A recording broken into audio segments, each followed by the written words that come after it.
നമസ്കാരം. ഓട്ടപ്രദക്ഷിണത്തിലേക്ക് എല്ലാ പ്രേക്ഷകർക്കും സ്വാഗതം. ഇന്ന് രാവിലെ മുതൽ കേരളത്തിലെ ചില മാധ്യമങ്ങൾ പുറത്തുവിട്ട വാർത്തയുണ്ട്. അതായത് തിരുവനന്തപുരം നഗരസഭയിലെ തിരുവനന്തപുരം കോർപ്പറേഷനിലെ BJPയുടെ വിജയം, ആ BJPയുടെ വിജയത്തിന് നിറം മങ്ങുന്ന രീതിയിലുള്ള വാർത്തകളാണ് ഇന്ന് രാവിലെ മുതൽ ചില മാധ്യമങ്ങൾ പുറത്തുവിട്ടത്. അത് ആർ ശ്രീലേഖയെ മുൻനിർത്തിയുള്ള വാർത്തകളാണ്. മേയറാക്കാത്തതിലുള്ള അതൃപ്തി ആർ ശ്രീലേഖ തുറന്നു പ്രകടിപ്പിക്കുന്നു.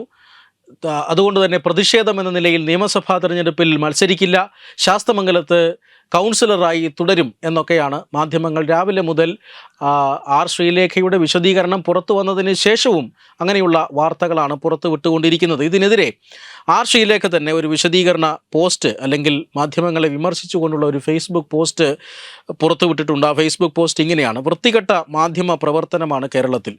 ഇന്ന് എന്നെ ഓഫീസിൽ പ്രവേശിപ്പിക്കാതെ ശല്യം ചെയ്ത് പുറകെ നടന്ന് ചോദ്യം ചോദിച്ച് ഹരാസ് ചെയ്ത മുഖ്യധാര മാധ്യമങ്ങൾ ചിലർ എഡിറ്റ് ചെയ്ത ഭാഗങ്ങൾ മാത്രം കാണിച്ച് അവരുടെ കള്ളക്കഥകൾ പ്രചരിപ്പിക്കുന്നു. വിവാദങ്ങൾ വെറുതെ വിറ്റ് കാശാക്കാൻ ഇതൊക്കെ കാണുന്ന പാവം മലയാളികൾ ചിലരെങ്കിലും അത് വിശ്വസിക്കുന്നു. കഷ്ടം. ആവർത്തിച്ചു പറയുന്നു, മാപ്രകൾ എന്ത് കള്ളം പറഞ്ഞാലും എനിക്ക് ഒരു അതൃപ്തിയും ഇല്ലായിരുന്നു, ഇപ്പോഴുമില്ല. മഹത്തായ ഭാരതീയ ജനതാ പാർട്ടിയിൽ പ്രവർത്തിക്കുന്നതിൽ അഭിമാനം മാത്രം. I am a proud party worker, a happy ward councillor and a dedicated public servant. My response to third rate media persons who spread false stories go climb a tree or for that matter many trees എന്നാണ് അവർ ഫേസ്ബുക്കിൽ കുറിച്ചിരിക്കുന്നത്. ശക്തമായ മാധ്യമ വിമർശനമാണ് അവർ പറഞ്ഞിരിക്കുന്നത്. അവർ ഇന്ന് രാവിലെ മാധ്യമങ്ങളെ കണ്ടപ്പോഴും അതുതന്നെ വളരെ വ്യക്തമായി വിശദമാക്കിയിരുന്നു. പക്ഷേ എന്നിട്ടും ആ ആംഗിളിൽ നിന്ന് മാറ്റാൻ മാധ്യമങ്ങൾ തയ്യാറായിട്ടില്ല. ശ്രീലേഖ അതൃപ്തി പ്രകടമാക്കിയിരിക്കുന്നു. ശ്രീലേഖയ്ക്ക് ആകാൻ കഴിയാത്തതിൽ വലിയ അസന്തുഷ്ടിയുണ്ട്. സംസ്ഥാന നേതൃത്വവുമായി അകൽച്ചയിലാണ്. മാത്രമല്ല, സംസ്ഥാന നേതൃത്വത്തിന് ശ്രീലേഖ തലവേദനയായി മാറുന്നു. ഇങ്ങനെയൊക്കെയുള്ള നരേറ്റീവുകൾ സൃഷ്ടിക്കാനാണ് മാധ്യമങ്ങൾ ശ്രമിച്ചത്. സത്യത്തിൽ മറ്റൊരു മാധ്യമത്തിന് ശ്രീലേഖ നൽകിയ ഒരു അഭിമുഖം, ആ അഭിമുഖത്തിലാണ് തിരുവനന്തപുരം കോർപ്പറേഷൻ തിരഞ്ഞെടുപ്പിൽ മത്സരിക്കണമെന്ന് പാർട്ടി ആവശ്യപ്പെട്ടു. അത് താൻ നിരസിച്ചു. പക്ഷേ വെറുമൊരു കൗൺസിലറാക്കാൻ വേണ്ടിയല്ല, മേയർ സ്ഥാനത്തേക്ക് പരിഗണിക്കും, നിരവധി സ്ഥാനാർത്ഥികളെ നേതൃസ്ഥാനത്ത് നിന്നവരെല്ലാം ജയിപ്പിച്ചെടുക്കണം എന്നൊക്കെ പാർട്ടി പറഞ്ഞിരുന്നു എന്നവർ തുറന്നു പറഞ്ഞത്. അതെന്തുകൊണ്ട് പറഞ്ഞു എന്ന് അവർ ഇന്ന് രാവിലെ മാധ്യമങ്ങളോട്, ഈ മുഖ്യധാര എന്ന് പറയുന്ന മാധ്യമങ്ങളോടെല്ലാം പറഞ്ഞിരുന്നു. തനിക്ക് ഈ പറയുന്ന തനി രാഷ്ട്രീയക്കാരുടെ മൂടി വെച്ചുള്ള സംസാരം അറിയില്ല. തൻ്റെ മനസ്സിലുള്ള കാര്യങ്ങൾ ആത്മാർത്ഥമായി തന്നെ സത്യസന്ധമായി തുറന്നു പറഞ്ഞു. അതൊരു അതൃപ്തിയുടെയും വിഷയമല്ല. തന്നെ മേയറാക്കാമെന്ന് പറഞ്ഞിരുന്നു. അത് ഇവിടെ എല്ലാവർക്കും അറിയാവുന്ന കാര്യമാണ്. അത് അവസാന നിമിഷം ആ തീരുമാനം മാറി. അത് പാർട്ടി കൂട്ടായെടുത്ത തീരുമാനമാണ്. എല്ലാവരും അതിനെ അനുകൂലിച്ചു, ഞാനും അനുകൂലിച്ചു. അതിൽ അതൃപ്തിയൊന്നുമില്ല, ഇപ്പോഴുമില്ല. പിന്നെ തെരഞ്ഞെടുപ്പിൽ മത്സരിക്കുന്നില്ല, അത് 5 വർഷം കൗൺസിലറായിരിക്കാൻ തന്നെയാണ് തീരുമാനം എന്നവർ വളരെ കൃത്യമായി മലയാള ഭാഷയിൽ എല്ലാവർക്കും മനസ്സിലാകുന്ന രീതിയിൽ, ഡബിൾ മീനിങ്ങോടുകൂടിയൊന്നുമല്ല, ഒരു അവ്യക്തതയും അതിനകത്തുണ്ടായിരുന്നില്ല. വളരെ വ്യക്തമായി തന്നെ അവർ വിശദീകരിച്ചതാണ്. പക്ഷേ എങ്കിലും നമ്മുടെ മാധ്യമങ്ങളാണ് അവർ ആ ഒരു ആംഗിൾ മാറ്റാൻ തയ്യാറായില്ല.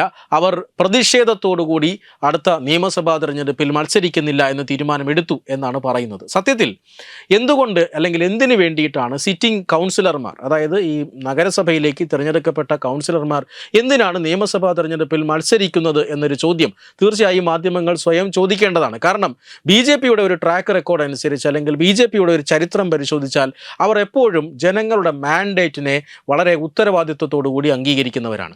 ഒരു ദിവസം പോലും നേരത്തെ തെരഞ്ഞെടുപ്പ് നടത്താൻ BJP ഒരുക്കമായിരുന്നില്ല ഒരിക്കലും. അത് ജനങ്ങൾ 5 വർഷത്തേക്കാണ് മാൻഡേറ്റ് തന്നത്. ആ 5 വർഷവും ജനസേവകരായി തുടരുക.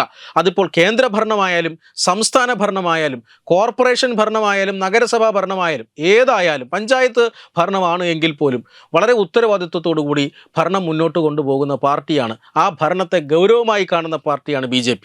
അതുകൊണ്ട് തന്നെ പ്രത്യേകിച്ചും തിരുവനന്തപുരം കോർപ്പറേഷനിലെ വിജയം എന്ന് പറഞ്ഞാൽ പാർട്ടിക്ക് ഒരു ചരിത്ര വിജയമാണ്. അതായത് തിരുവനന്തപുരം കോർപ്പറേഷനിൽ കേരളത്തിൽ ആദ്യമായിട്ടാണ് ഒരു കോർപ്പറേഷനിൽ BJP വിജയിക്കുന്നത്. തിരുവനന്തപുരത്തെ മേയർ VV രാജേഷ് BJPയുടെ കേരളത്തിലെ ആദ്യത്തെ മേയറാണ്. അത്രമാത്രം രാഷ്ട്രീയ പ്രാധാന്യമുള്ള ഒരു തെരഞ്ഞെടുപ്പ് വിജയമാണ് BJP തിരുവനന്തപുരത്ത് നേടിയത്. മാത്രമല്ല, രണ്ടാമത്തെ ഒരു ഘടകം, ഇപ്പോഴും ഈ വലിയ വിജയം നേടുമ്പോഴും BJPക്ക് ഇവിടെ കേവല ഭൂരിപക്ഷമില്ല.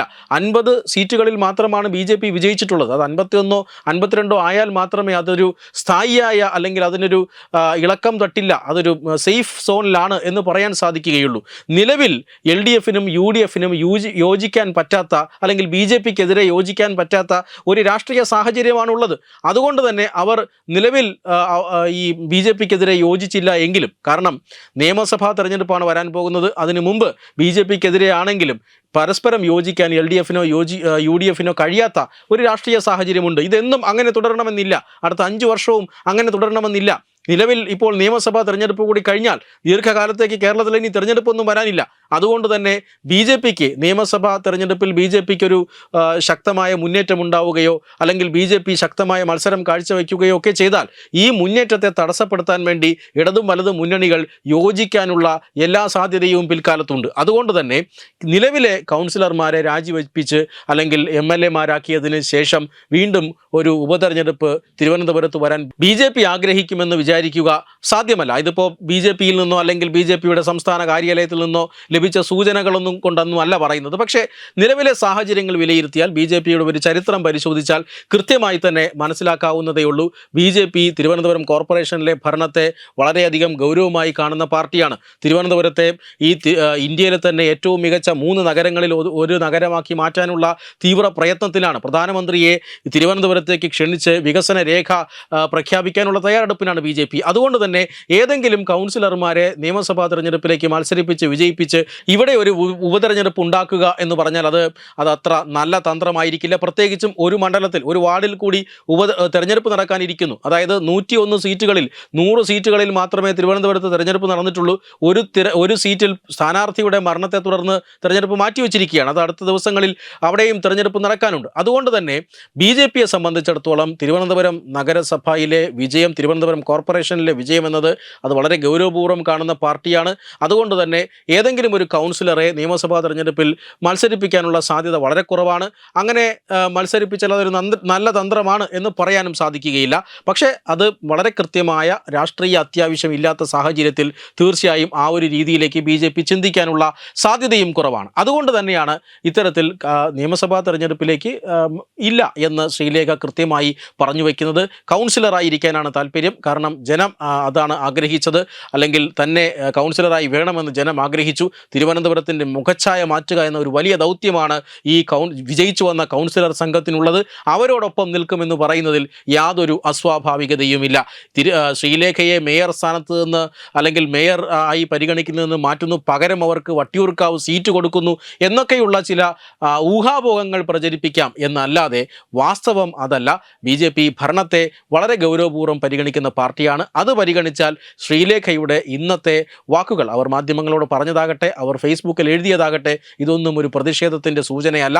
അത് സ്വാഭാവികമായും പറയേണ്ട കാര്യങ്ങൾ തന്നെയാണ്. വളരെ പ്രധാനപ്പെട്ട കാര്യങ്ങളാണ് അവർ പറഞ്ഞു വെച്ചത്. വെബ് ഡെസ്ക് തത്വമൈ ന്യൂസ്.